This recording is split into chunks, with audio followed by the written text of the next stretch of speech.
Interrogation room.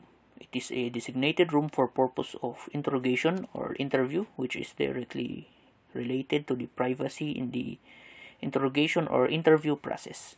It is a small, controlled, sound-insulated room, void of distraction, and it should be private and quiet. Also, it should be devoid of design or at least have minimal amount of furniture and other things that will cause distraction to the suspect. In this video, it can be observed that the interrogation room is private and quiet. Also, the room is not colorful, but it is bright, providing a formal tone to the room. There is a minimal amount of furniture, a table and a chairs, but there are two extra unused chairs in the room. Lastly is that there is no windows and other things that cause distraction during the course of the interview. 24, yeah. I'm trying to think. I bet 24 hours. Yeah, and I assume you guys came at midnight. That this is a priority, so I assume that it would get too fast. But. Yeah. Well, we're going to talk about that in a little bit, but yeah.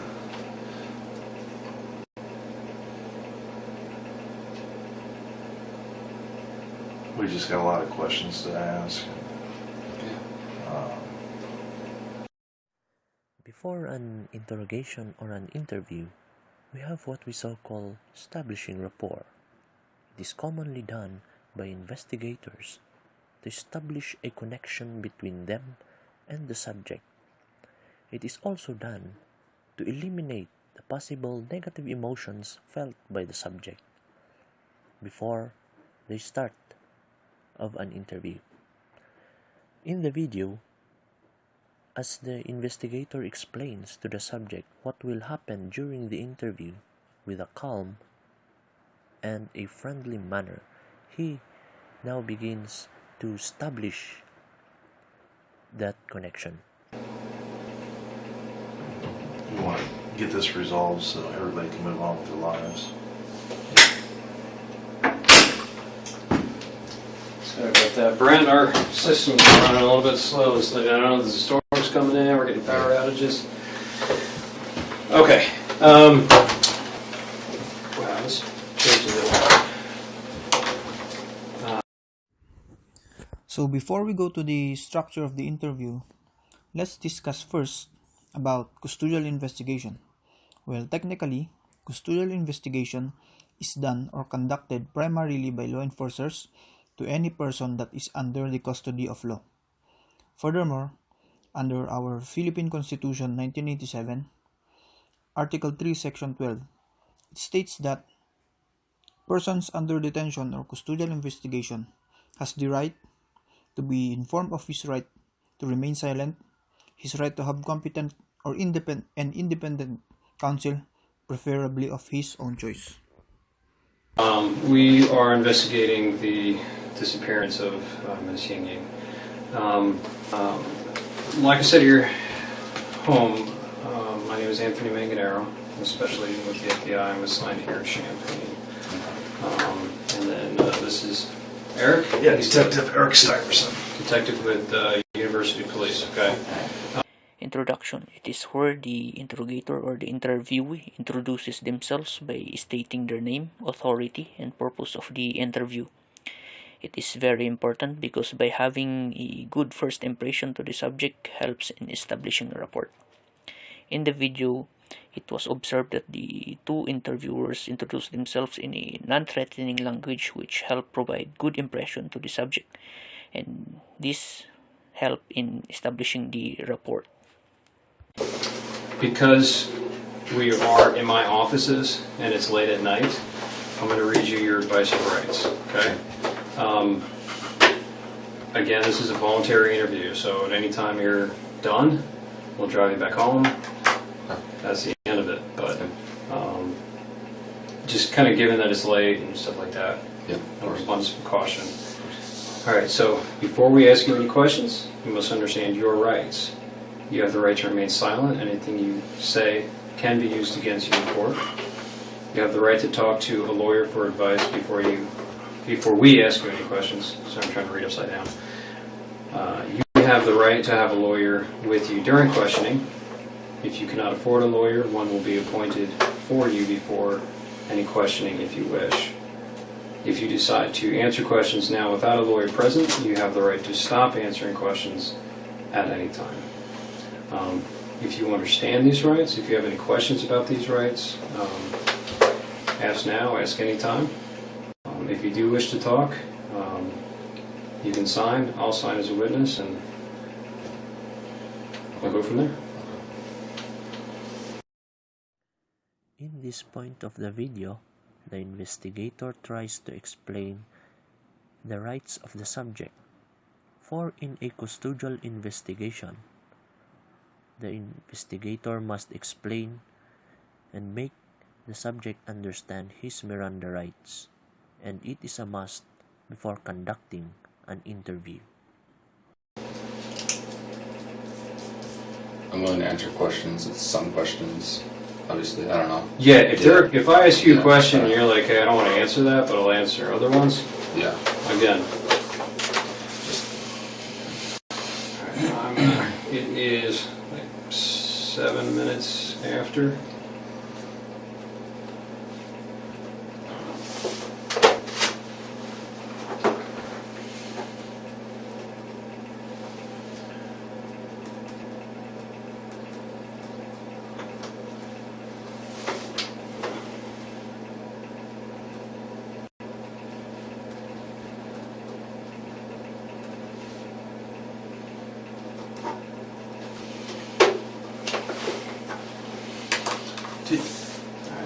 I'm gonna, where's my notepad?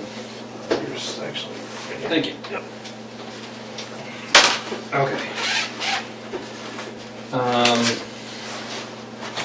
I forgot to ask you, did you bring your phone with you? I do.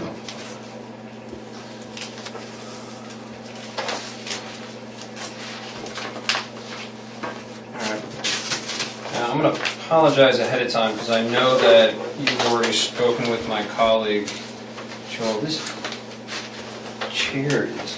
It's like broken, isn't it? Yeah, There you go. it's... Yeah, can you... Yeah, I think mine's broken. Thank you. We're gonna play musical chairs. Oh, that's a lot better. It's like I feel like it was leaning back away from you. All right. So I know that you spoke with my colleague Joel. I've briefly been able to talk to him. We've been kind of running all over the state. So if you can kind of give me a recap of what you told him, I would appreciate it. Okay. Our investigation, as I'm sure Joel probably told you, is the disappearance of this woman, this young lady, and the most viable tip that we had referred to a black Saturn Astra. So that's why he came to talk to you the other day. Do you remember what you told him? And I'm not going to hold you to it if there are certain details you forget. So they came, they were just checking out all of the Saturn Astras in the area. I know it's a pretty rare car, so probably a short list. Yeah. So cognitive interview technique is the one that I've identified in our chosen video. So first, they establish a good report. Next is they reconstruct the circumstances of the event, wherein the interrogator tells to the interviewee to tell or narrate the incident. Next, the interrogator also instructed the interviewee to recall everything about the incident. Then the interviewee tries to recall the event in different manner. And lastly, the interrogators change perspective, where they change personalities so that the victim would feel comfortable to the two interrogators. That's all. He asked where my wife and I were during, I think it was 2 or 3 on Friday. And I mean, I graduated a couple weeks ago, so I'm looking for jobs right now. So, I mean, I was either playing video games on my computer or taking an afternoon nap. So I was unable to produce an alibi. I looked into certain things to try and see if I could get some kind of info for an alibi. I sent some texts around that time, but none exactly between 2 and 3.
Okay. No, well,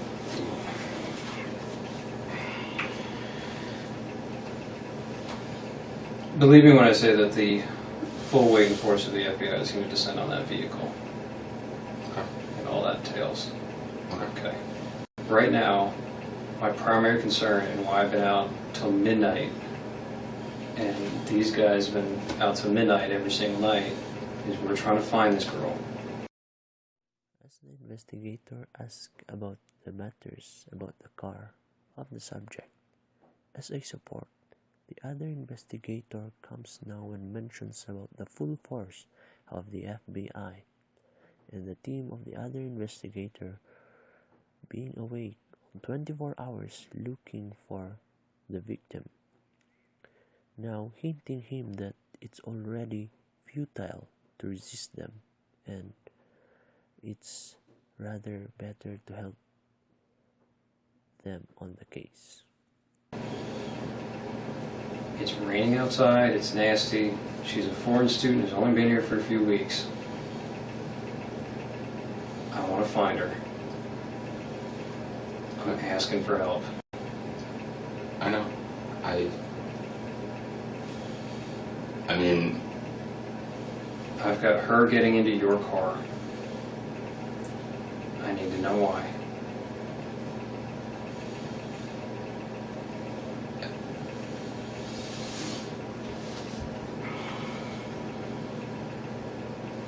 there's Brent, I need to know why she's getting into your car, and I need to know where she went. If we can help her, we need to know now, because we need to move on from this. It's been like 6 days now.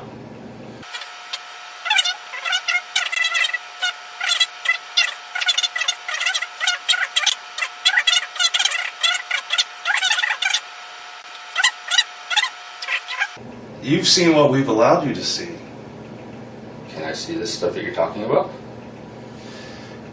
Do you think that we brought you up here to show you video? We want to understand why you did it. Yeah. We want to understand why you stopped her to pick her up. Was it to give her a ride? Are you afraid to tell us that you gave her a ride? Maybe you wanted to make a couple bucks as an Uber driver, and she told you I had to go sign a lease at One North, and you're like, oh, I know where that's at. I'll drop you off. If you're afraid to tell us that you gave her a ride someplace, we can work with you there. But I know that you picked her up. I know you did. I saw you in your shirt, arms fully extended.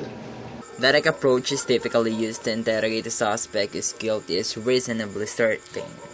As you can see in the video, at this moment, the interrogator is asking the subject directly about his involvement in the crime. Where did you drop her off? Yeah, you pick her up. What did you do? Where did you drop her up? Again and again, such questions, a very direct question. Now, why the interrogator is asking such a direct question? Because they know, the interrogator knows that the subject is really like 100% involved in the actual crime. As the interrogator was saying in the video, they saw through the CCTV cameras or some kind of the cameras around the campus that the subject picked the victim up around the school campus and talked to the victim for a while before the victim actually disappeared.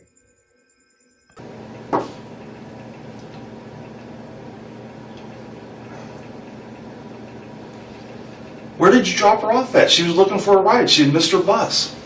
She told you she was going to 1 North, so where did you drop her off at?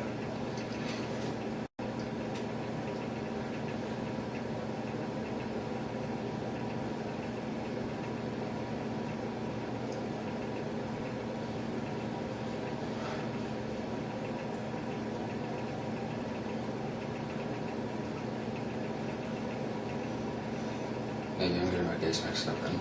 Okay. I thought I drove around on Saturday. I did pick a girl up. I don't remember where. Okay. I saw her picture. I don't think it was her though.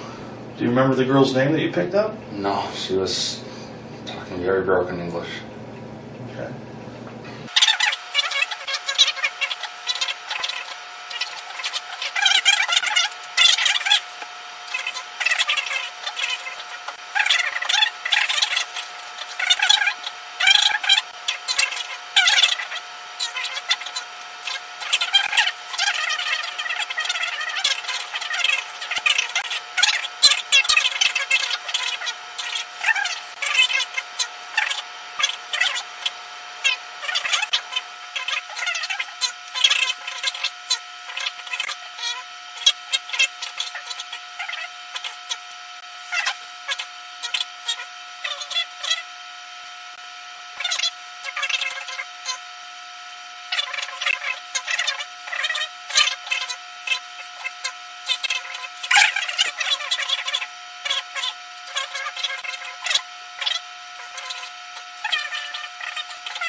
There's just a few blocks, and I apparently took a wrong turn compared to what she said, and that was enough to spook her. I don't know. So when you crossed the railroad tracks, did you turn to the left or to the right? I don't remember railroad tracks. So those are a little further up, I think, aren't they? I mean, I don't know. Again, I don't know the area that well. Those are before the hospital, pretty close. No, I don't know if I was that far up. So, I mean, I have no reason to go up that way because it's. So if you would have turned left there after university, you would have driven right by the hospital. You would have been south of the tracks, and you the very next thing you see, you're behind the hotel, right? You see the hospital. I see. Yeah, You said you went to a residential neighborhood Yeah, I'd like when to you see turned the map. when she said turn left. I would like to see the Yeah, map. I'm working on Yeah, it. I know the area very well. I don't think I drove past the hospital, so I don't remember train tracks. But I mean, it's easy to forget. But So where? So you said you kicked her out of the car in a residential neighborhood. she got out of the car. I Oh, didn't. she got out of the car? She wanted to get out.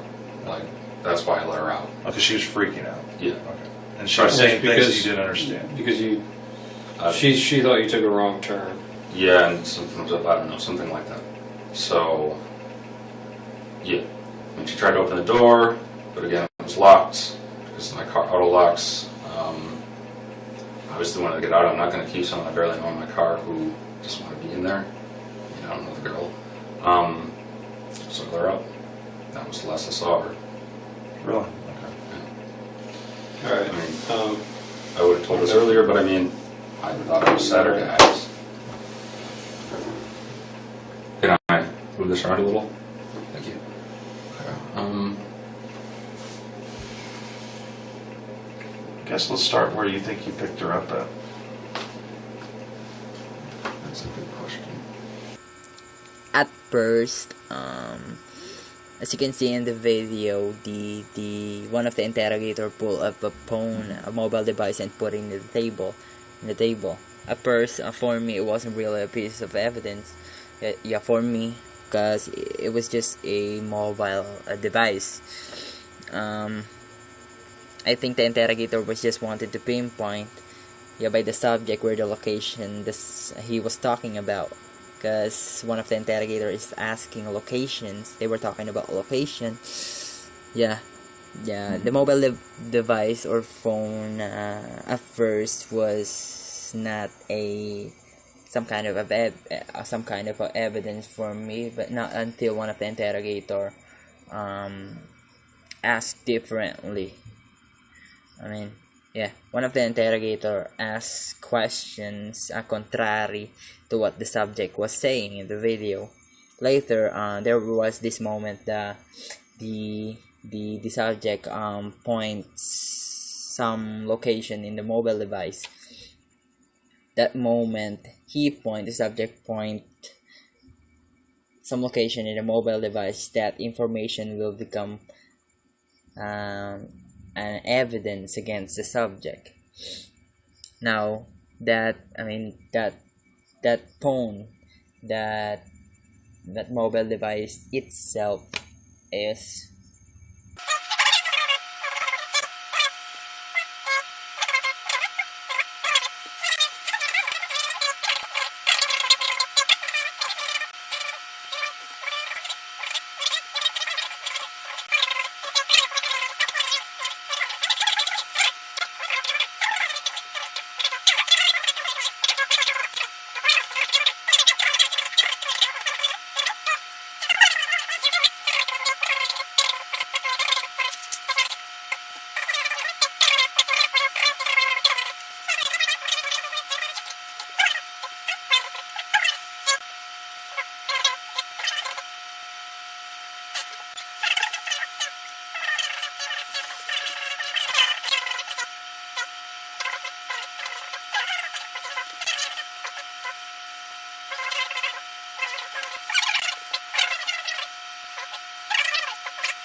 I drove past the cemetery around there.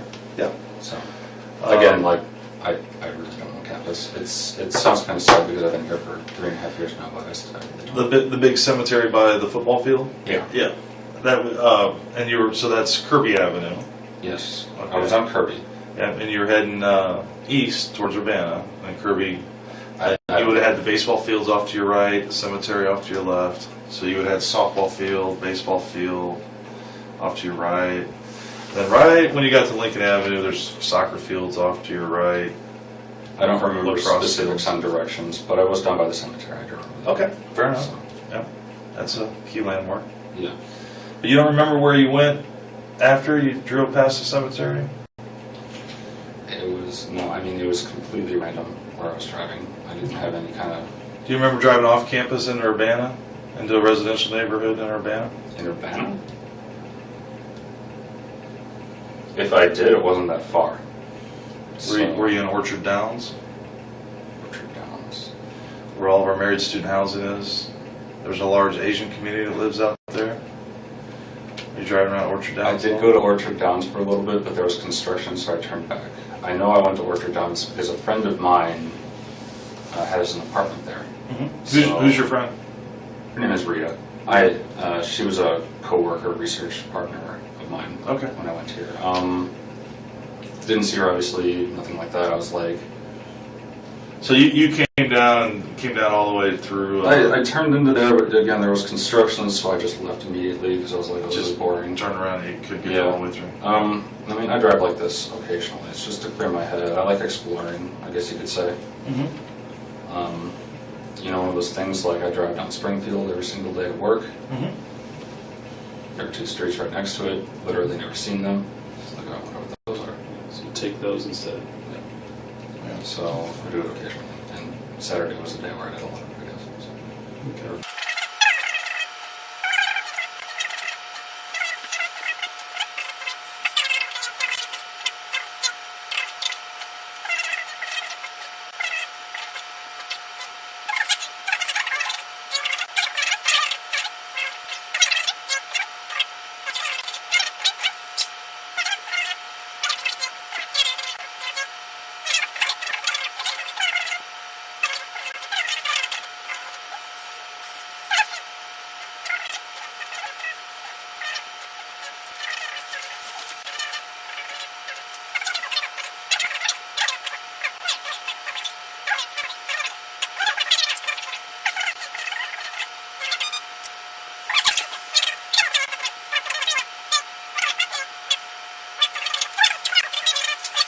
So, Well, I missed it about for a second. okay. There. I mean, have you ever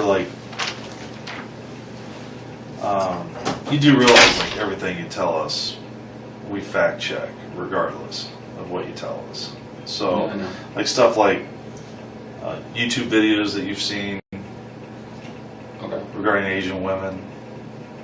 Do you like videos of Asian women? Like Korean women? Like K-pop songs and stuff. I mean, Maybe. I like all types of women, Okay. and that's the truth. So I don't have an Asian fetish. But something drew your eye to her because Distressed. you were cruising all over, and if she was truly distressed, I mean, there was an e-phone stand right behind her. She could have pushed that button and got help. And she didn't ask you for help per se. She asked. She needed to get to. She was late for something, Yeah. and that's so you offered to give her a ride. Mm-hmm. Now, I've been doing this. I'm 45 years old. I've been policing basically since I was 21 years old. Young Marine, living out in Quantico, Virginia. I've had a gun on my belt for basically most of my adult life. Okay. And I get that sometimes people lie to me. I don't get upset over that. I don't take it personal.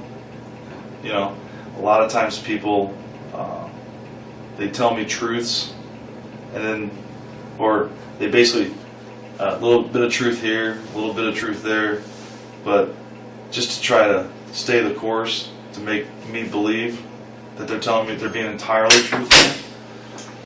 But you and I know that here and now, what we're talking about, you're not being entirely truthful with us. And at this point, we're trying to help you. We're trying to help her. We're trying to help her family. I don't think that you're a bad person. Something happened though, and something got out of control. And we need to know where she's at. Because the longer she's missing, we're going to find the answers to all these questions, whether we do it now or we have to do it 2 weeks from now. But we're going to put this behind us, and everybody's going to move forward. And this is a time for you to be entirely honest with us. Her family is coming to China to look for their daughter. Do you have any sisters? Yeah. What? Wouldn't if your sister was missing, even if it was because of you, wouldn't you want to help for the closure for that family, for your loved ones? At this point in time, the interrogator directs his approach in talking about emotions and feelings of the subject being in the shoes, in the families of the victim, and in the victim herself. It is a most common technique called the emotional love technique, where the interrogator focuses on the anxiety felt by the subject on the circumstances of the incident. And she got out of the car. She got out of my car. So, You have to know, you're a smart man. You have a PhD, right? master's.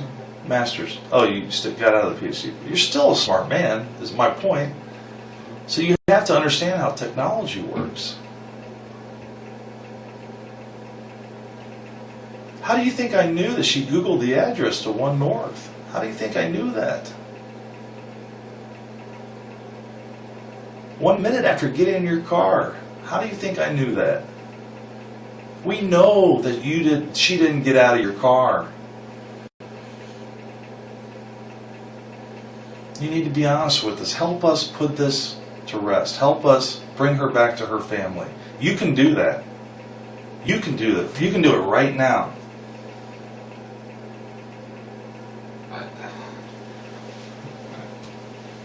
I understand if you've had dark thoughts. I understand if you've been depressed. I understand if you've been drinking too much at times. I understand if you've had sadistic thoughts, wondered what it would be like to commit an act of violence. I know that temptation is out there. I need to find her. I know she got in your car. You went with her. You've been depressed. Your wife just left to go on a vacation with another man. You see her, she gets in. She's vulnerable. Let me find her. I think I've told you. Okay, so did she get back in your car then? No. Did you get out of the car and follow her? No. Definitely not. I didn't get out of my car a single time. Why not? Was it because of the kind of neighborhood you were in? I don't know anything about that neighborhood. So. Did she run away from you? Did she stand there? No, she stood there, looked at her phone, and I drove away. So I don't remember her going any direction. So that's what it is. Are you sure that you let her out of the car in the neighborhood? Are you sure you didn't let her out more towards the heart of Champaign, maybe close to the railroad tracks? Are you sure you didn't drive her further west into Champaign? It wasn't when you first took that left up after Goodwin. I don't remember how far it was. I thought it was shortly after. I don't remember like crazy specifics like that. I don't know. You would remember this drive. Not specifics like that. Like how far are you talking? Like a mile or two? No, not that far. I don't think so. Okay, so you're telling me that when we find her, we're going to find her phone, is what you're telling me. Is that what you're telling me? Because when she got out of her car, or your car, she had her phone in her hand? I have no idea. She had her phone, yeah. I don't know I don't know the answer to that question. So. Well, certain questions we ask you, we know the answers to.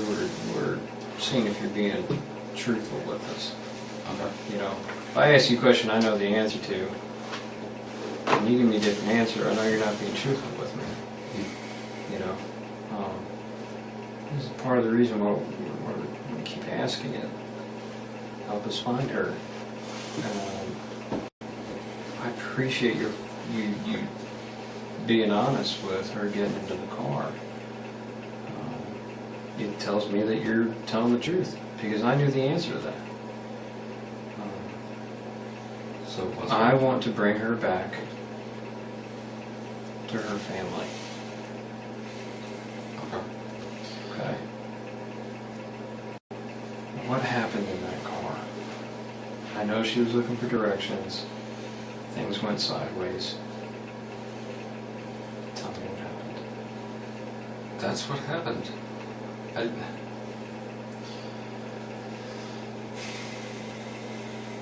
Were you attracted to her at all?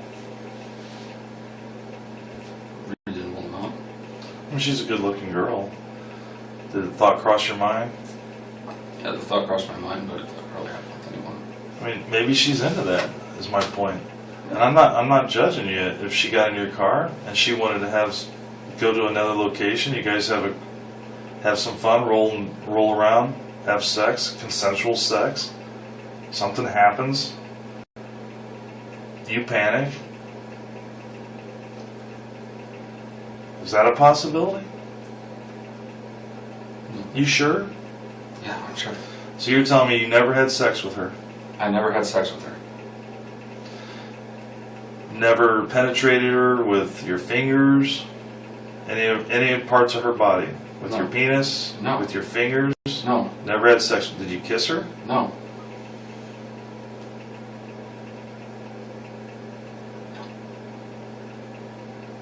Okay.